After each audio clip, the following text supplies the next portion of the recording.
Hi, everybody. This is an insight into the potency of Pabaso peer support with Tim Mortimer of TL Dallas. My name is Richard Doyle, and I'm the founder and chair of Pabaso. And we provide comprehensive business support for CEOs and MDs. And we do that through monthly group meetings with one-to-one mentoring and coaching. And in that, we address the challenges of running a small to mid-sized enterprise. So I'm chatting this morning with Tim Mortimer, who is the managing director of the commercial side of TL Dallas Limited. Tim, thanks for taking part this morning. And how are you today? Very well, thanks, Richard. It's a bit windy outside, but we're not blown away yet. Yes, you'll no doubt be getting a few claims in this morning, if not We're throughout the expecting day. some. Yeah. So, Tim, let's start by saying why and when did you join TL Dallas?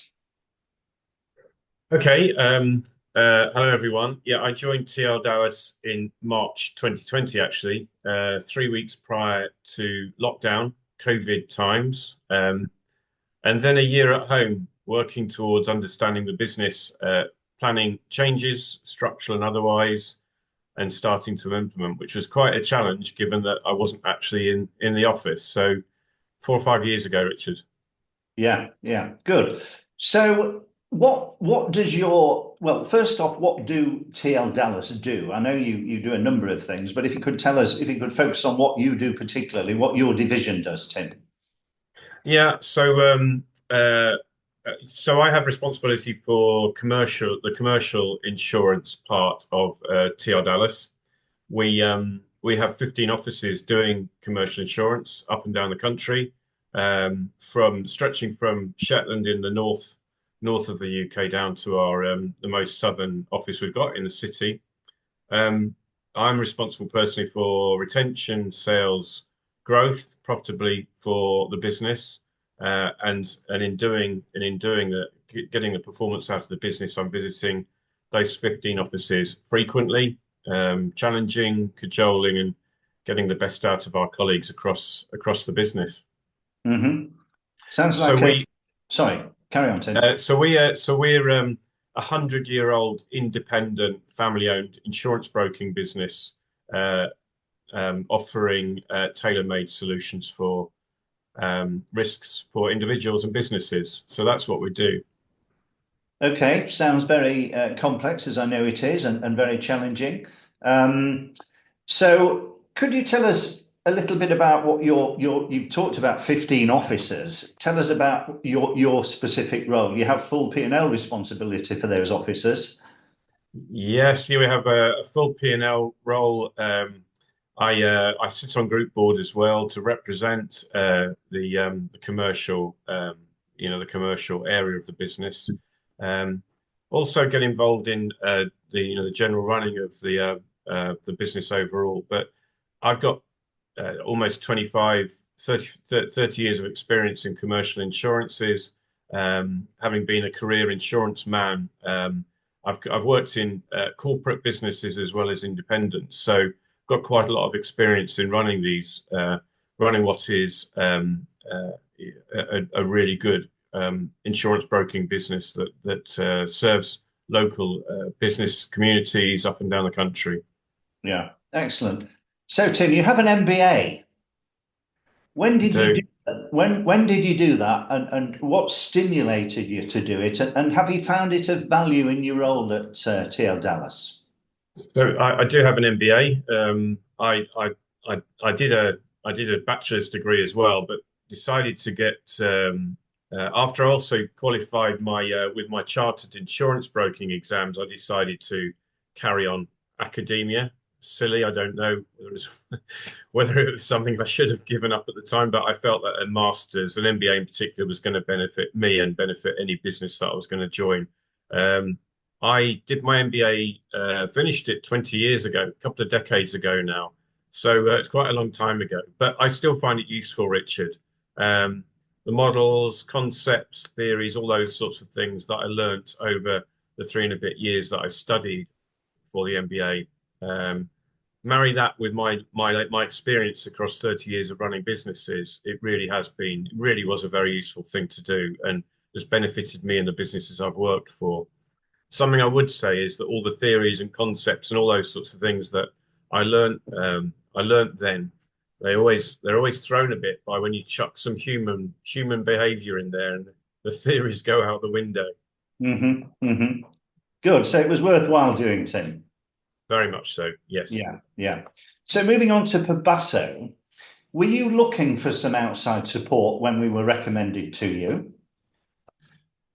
So Pabasso was recommended to me, or Peer Advisory Board rather, was recommended to me by Polly Stavely, my colleague and CEO, and one of the family members of the Dallas, uh, as in TL Dallas. I'd not heard of peer advisory boards before, to be honest with you, and Polly said I should look into them as she felt I would benefit personally from them. She felt with my experience and my career, I would probably not benefit from anyone particularly supporting me internally, and she felt I probably needed that external help. And she recommended a peer advisory board, and in particular, Pabasso. Excellent, excellent. So where do you get most value out of your Pabasso membership? So is it the group meetings? Is it the input from the other group members? Your monthly one-to-ones with your group chair, the monthly speakers, or the ad hoc support that you can get throughout the month? Well, I'll say a mixture of all those, Richard. I've found extremely useful for one reason or another, or different times provide different benefits. The roundtable discussions with the fellow Pabasso members from the business leaders we have with the secure environment and being able to talk openly and frankly and challenging each other, I find useful.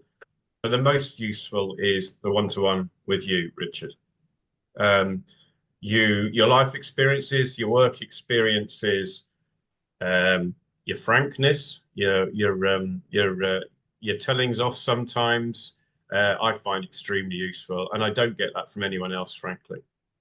I think that sort of might be described as mentoring and coaching, Tim. I'm not sure, but Yeah, maybe so. yeah, But yeah. I find that very useful indeed. Okay, well, that's nice to hear. So what advice would you give to somebody who's considering joining a Pabasso group?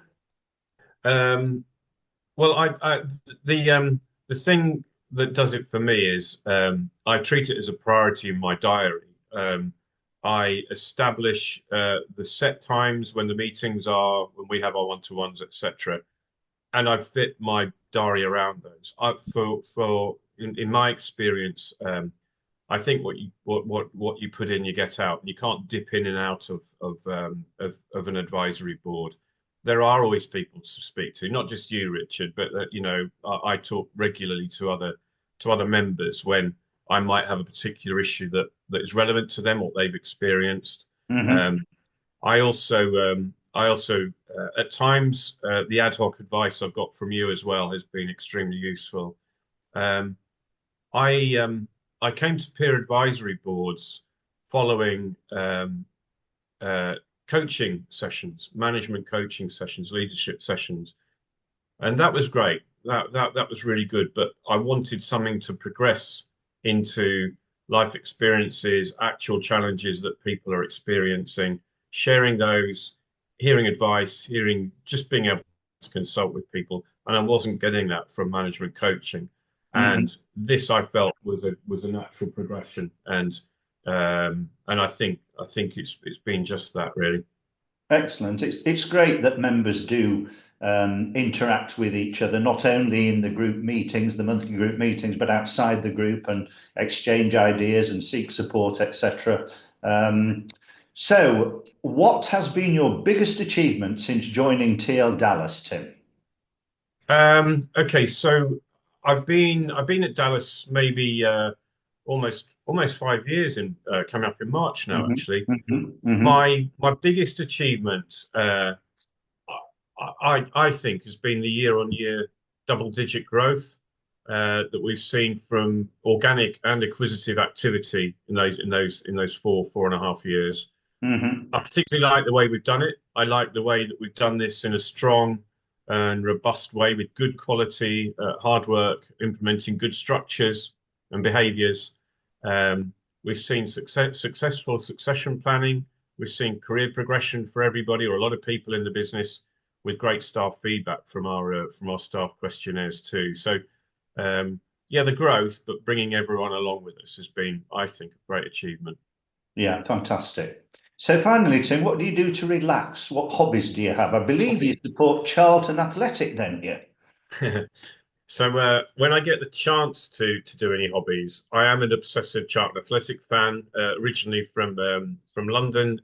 Once it's in your blood, you don't get rid of your football team. And yes, I can be seen at the Valley quite a lot. So that's one thing. I like my country sports, Richard, as I know you do too. Hmm. Um, Tennis, which we have a common interest in that too. Bit of running and fitness at the local gym in Bradford occasionally. Cooking, I do like to cook. Had a dinner party last week with a lot of people. We're still eating the remnants of what's left of the Biscoff ice cream I made. And family time is very important as well, with three kids and a loving wife. That's important too, Richard. Yeah, excellent. Okay, great, Tim. Thanks very much for your contribution, and I hope you don't get too many claims in today with the high winds that we're all experiencing. Fingers crossed. Yeah, thanks, Richard. Thanks very much, Tim. All right, cheerio. Bye. Bye. Bye.